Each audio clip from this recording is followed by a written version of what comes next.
imagine walking into the office on a random September morning only to find out that one of your employees has secretly cost your company $2 billion?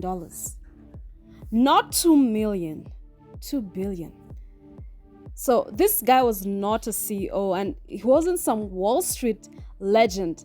He was just a regular trader sitting at his desk in London who managed to gamble away more money than most of us can imagine. And here's the crazy part. For years, nobody noticed.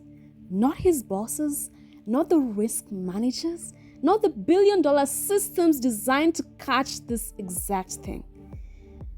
Today, we are diving into the true story of Kweku Adobole, the man who became known as the Rogue Trader and single-handedly shook one of the world's biggest banks to its core. And trust me, once you hear how he pulled it off, you'll never look at banking the same way again. Kweku was not born with a silver spoon. His story starts in Ghana. He was born in 1980. His dad worked as a diplomat, so the family moved around a lot. Eventually, young Kweku found himself in the UK, studying hard, trying to fit in, the usual things a kid does, and chasing opportunities because he was ambitious. He did well in school, especially in mathematics and economics, the kind of subjects that naturally funnel you into the world of finance. And that is exactly where he ended up. After university, he landed a job at UBS, one of the biggest and most respected banks in the world. To his friends, he was just a smart, likable guy who loved the fast pace of city life. Nothing about him screamed criminal. Just look at this guy's photos. If you look at these pictures, do you see a criminal? I don't see a criminal. I see a guy who looks very personable. So, of course, what happened next shocked a lot of people. So, anyway, a lot of people thought this guy was going places, No one expected what would happen eventually. So, the environment at UBS has been sometimes said to could have contributed to what this guy, to this guy deceiving people later. Not saying that it justifies, but apparently there was a very competitive culture on the trading floor at UBS. And there were billions of dollars in trades passing through its systems every single day. And performance was hinged on profits. If you delivered consistently as a trader, you got rewarded with bonuses and recognition. And failure meant being replaced. So imagine he came from Ghana, he's now in the UK, he lands a job at UBS. Of course, the guy does not want to fail, if you're trying to look at it like that. He's ambitious, and when you're around people who are really doing these successful trades and really making all these profits, you want to succeed as well, and you want to push the limits. But it was how he did it that was not, that ended up causing a lot of havoc. So many banks were thought to operate like this those days, where profit was king, and that is how you got rewarded. So there was constant pressure to perform. And there are individuals who pushed boundaries. Adobole was one of them. He pushed the boundaries to the complete extreme. So how did he lose $2 billion without anyone noticing? So there's something called unauthorized trading. Adobole's job was to place trades and then balance them with safer offsetting trades, a process known as hedging. It's like betting on both teams in a football match So you don't lose no matter who wins. On paper, the risk should have been low.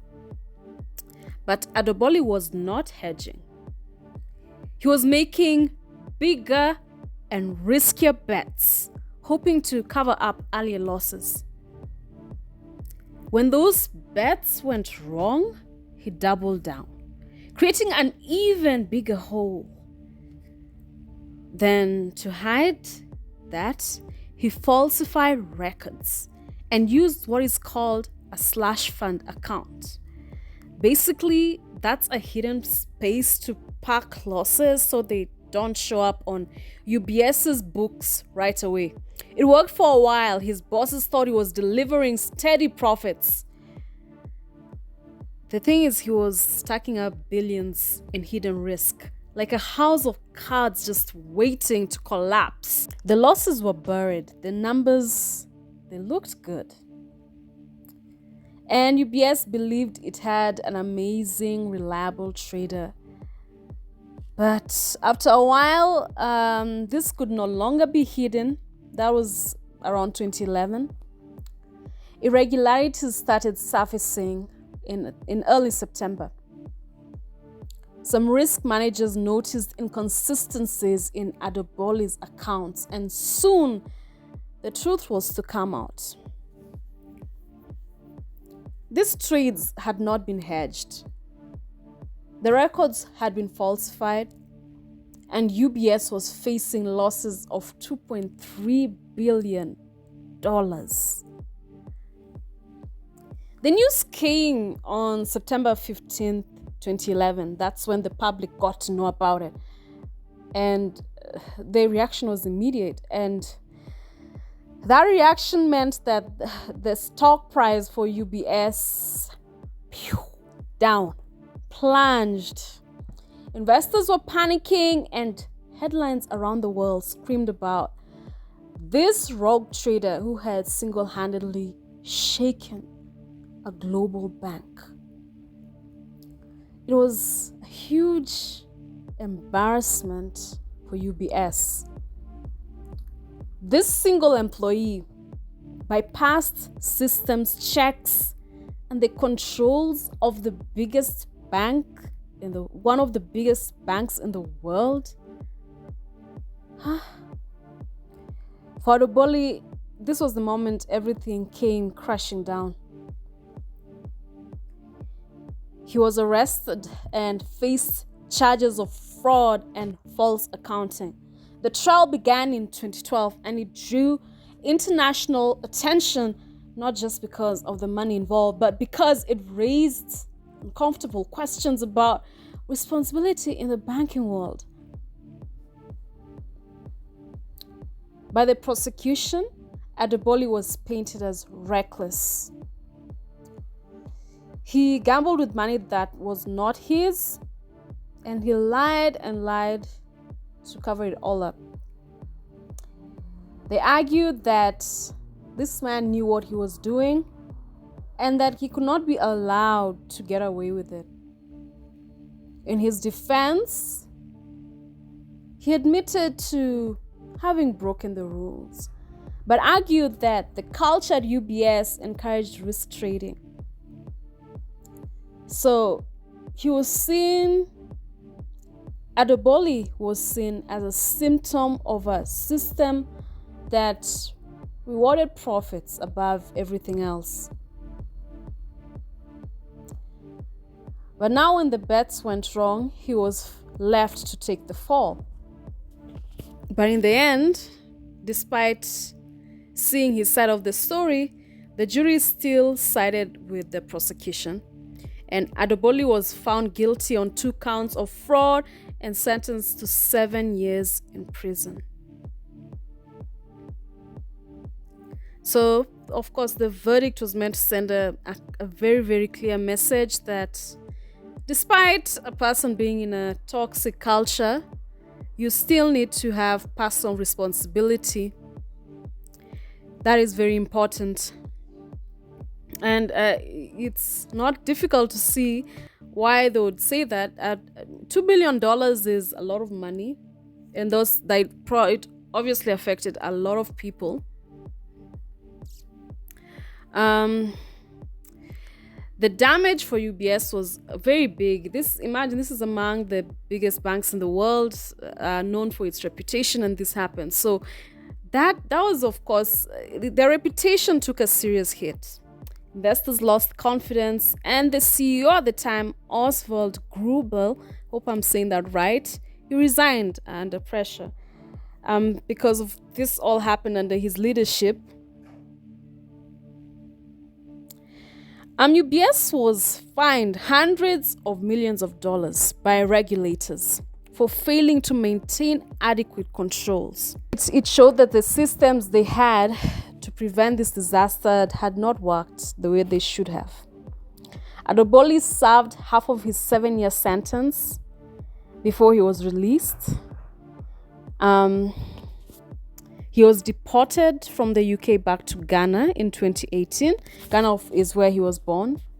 And that, of course, is sad, from having an amazing finance career to now going back to his home country, where he's actually been deported. He's not just going back there, he's been deported. Kweku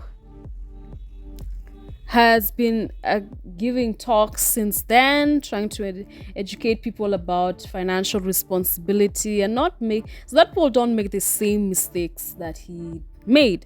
He wants people to be responsible and to be aware of, even if the culture is bad, that you don't take this risk and cause all this damage. So we can see that he's probably turning a new leaf. So, of course, this is a cautionary tale that one individual can actually cause a huge loss or a huge disaster. And in the end, systems, institutions, individuals are all responsible. There have been questions floating around. Was this guy just among the few rogue traders we know about? Or the few ones we know, those are the only ones that got caught, and maybe there are a multitude of others, but thinking of that in itself is itself frightening. It's a thought that I don't want to think about, actually. Anyway, this is a cautionary tale.